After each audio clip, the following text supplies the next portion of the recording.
ലോകം കണ്ട ഏറ്റവും ക്രൂരനായ മനുഷ്യൻ പിന്നീട് ലോകം കണ്ട ഏറ്റവും നല്ല ഭരണാധികാരിയായി മാറിയത് ഈ ഖുറാനിലെ ഏതാനും വരികൾ കേട്ടതുകൊണ്ട് മാത്രമാണ്. അള്ളാന്റെ റസൂലിനെ വധിക്കാനായി, കൊലപ്പെടുത്താനായി ഊരിപ്പിടിച്ച വാളുമായി തന്റെ കുതിരപ്പുറത്ത് കയറിയിട്ട് റസൂലിനെ തപ്പി ആ ഭ്രാന്തമായ നഗരങ്ങളിലൂടെ ചുറ്റി നടക്കുന്നുണ്ട് ഉമർത്തങ്ങളെ. ഖുറാനിന്റെ ആയത്തുകൾ കേട്ടിട്ട് പിന്നീട് റസൂലിന്റെ മുമ്പിൽ വന്നിട്ട് ആ ഊരിപ്പിടിച്ച വാള് റസൂലിന്റെ കാൽക്കൽ വെച്ചിട്ട് പറയുന്നുണ്ട്, അഷ്ഹദു അല്ലാ ഇലാഹ ഇല്ലല്ലാഹ് വ അഷ്ഹദു അന്ന മുഹമ്മദ് റസൂലുള്ളാഹ് എന്ന് പറഞ്ഞിട്ട് ഇസ്ലാമിലേക്ക് കടന്നു വരുന്നുണ്ട്.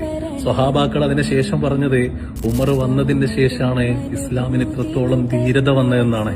ഉമർ തങ്ങള് തന്നെ വിശേഷിപ്പിച്ചത് ഇങ്ങനെയായിരുന്നു: ഖത്താബിന്റെ വീട്ടിലെ കഴുത ഇസ്ലാമിലേക്ക് വന്നു കഴിഞ്ഞാലും ഖത്താബിന്റെ മകനായ ഉമർ തങ്ങള് ഒരിക്കലും കടന്നു വരില്ല എന്നുള്ളത്.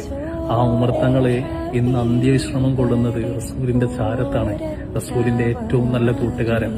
അതുപോലെ ആരെയും കണ്ട് നമ്മൾ വിലയിരുത്തണ്ട. ഇന്നല്ലെങ്കിൽ നാളെ ഉമറിനെ പോലെ നിങ്ങൾക്ക് മാറാനുള്ള അവസരം പടച്ചോൻ കൊണ്ടുതരും.